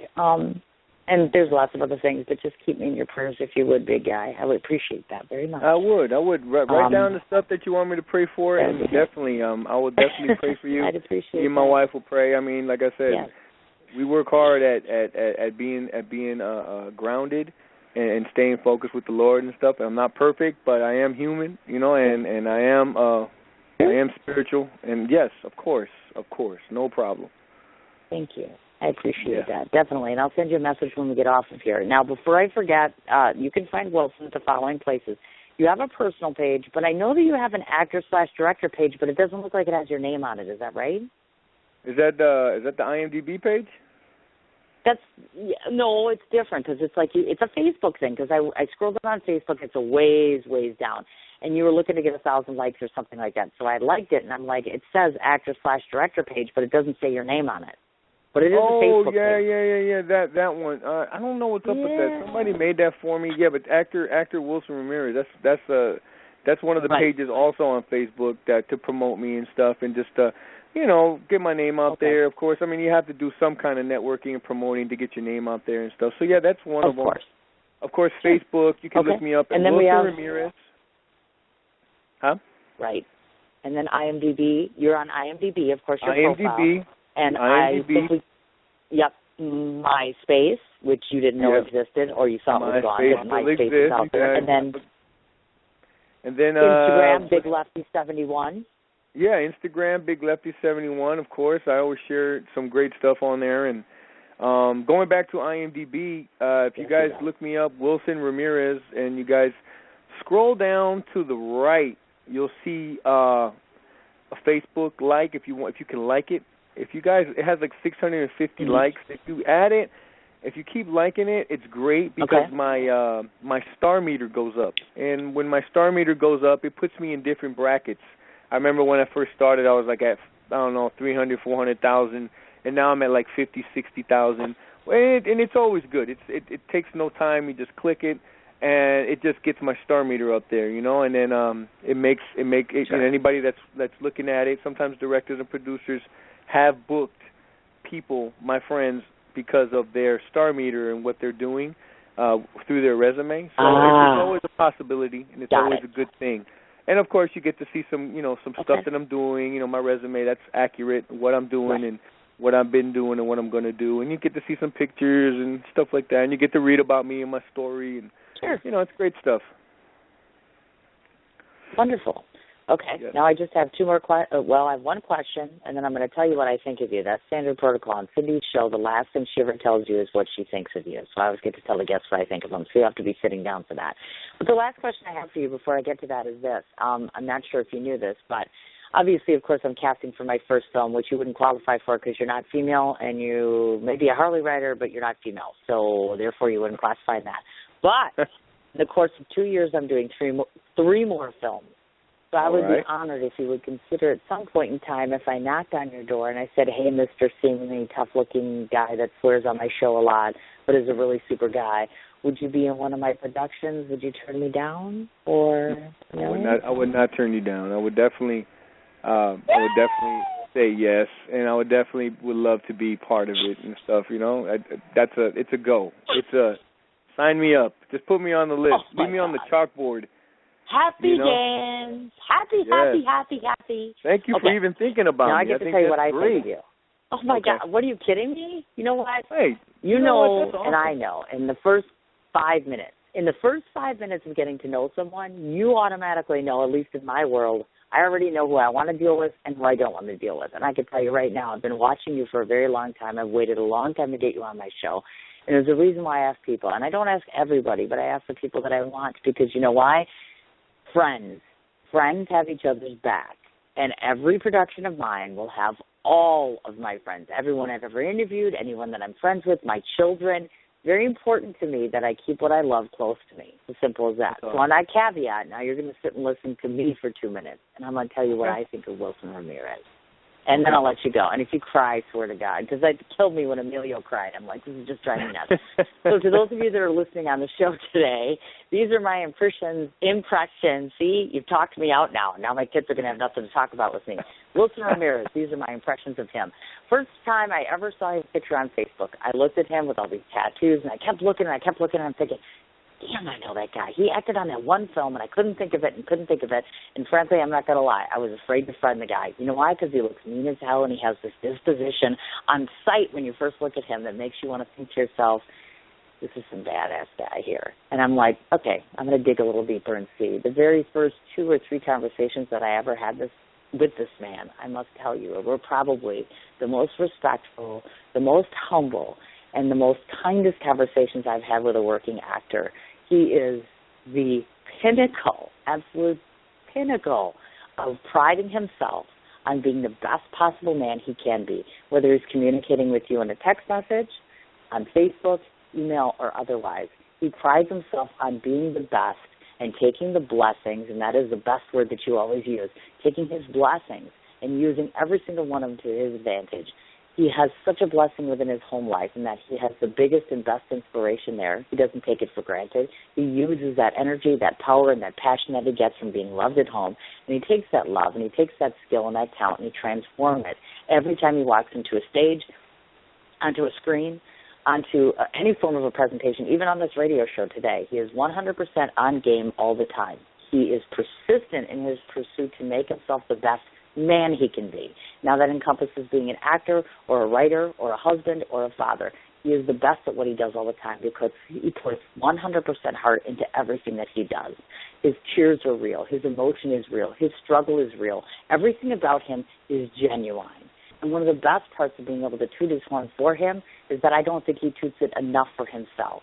He has kept himself at a very meager level when in reality what he doesn't realize is he has such marvelous talent and such a trigger to be able to make people feel things just by having a conversation, just by doing an appearance on screen, and just by being who he is. So what I have to say to you, Wilson, is that I picked you, as I said before, because I wanted one of the best on such a very difficult day for me, because you remind me of my friend William, because you're probably one of the best men to know, because you will always stay true to who you are. You've overcome adversity, you've overcome challenges and strife in your life, and you've become a better man for it, and you struggle every day, you admit it, and you just rise above it all the time. I'm honored to know you. I'm honored to have you in my life, and I really, really, really hope that you don't disappear, because I would love to have you come back on my show again, come on my presentations, any of my productions, and or if nothing else, just kick back like a juice or a water or go to the gym or I don't know, whatever. But those are my impressions of you. That's it. Thank you. Thank you very much. Thank you for having me on the show. I would love to be back. I'm watery-eyed for sure. I think you're dead on with a lot of things, what you said. And I truly appreciate God giving me the chance to meet you and for you to express just everything you're doing, and I know William is in a better place. It's tough when you lose people in your life, and you know what doesn't kill us makes us stronger, and you are that, and always remember that, and you always remember that you got to carry the torch, and you got to show balance in your life, and I think that's what you're doing now, and I commend you, and I appreciate you, and I'm honored. I was very honored, and I'm so grateful that Emilio came before me, and the fact that I'm on here, and you're just showing me just so much love, man, and I appreciate it so much. It's like one of my best interviews ever. You betcha. Oh, thank you, honey. That's so sweet. That wasn't so bad, was it? I appreciate that. I truly, truly do. Actually, I can breathe now, because an hour and a half ago I was like, dude, what am I going to do? What am I going to do? What am I going to do? But now I got to say to you, go away now, because my kids are sitting here and I got to go beat on them. I'm just kidding, folks. I got to feed them fish because it's Friday and I'm Catholic, so I got to go hang with them. But no, seriously, when you get off here, I'll send you a message. We'll follow up. Love to your family. Have a wonderful day, sweetheart. Thanks again for coming on. Take care. All right, dear. You too. Folks, was that not absolutely awesome? I'm telling you, my interviews are getting longer and longer. I don't know if that's a testament to me or a testament to the individuals on my show. Don't want to forget to throw it out there. Wilson Antonio Ramirez is his name. He is on Instagram as Big Lefty71. He does have a current MySpace page if you wish to check out the rapper side of things in terms of his music. IMDb profile, of course, which is Wilson Ramirez Jr. He has a personal page and, of course, an actor-director page. If you friend him on Facebook, you'll be able to see the actor/director page because, again, like I said, I don't think it's got his name on there. So, again, thank you so much to Wilson. Charlie, I hope you got my message so we can talk. Obviously, once again, thank you so much to everybody that listens to the show, my fans, my followers, my dearest friends who have been sending prayers, and you're absolutely wonderful. I just can't thank you enough. I want to thank my children today and my good buddy Kurt because, of course, they are keeping up the home strings here while I'm sitting here on the radio. So I'm going to go off and spend my day with them and try to feel better. But thank you guys so much. I will make sure over the weekend to post up my schedule because I'm not 100% sure who's on the show next week. I know that sounds bad, but they haven't confirmed yet. So we'll get back to you. You guys have a great weekend. We'll see you next week.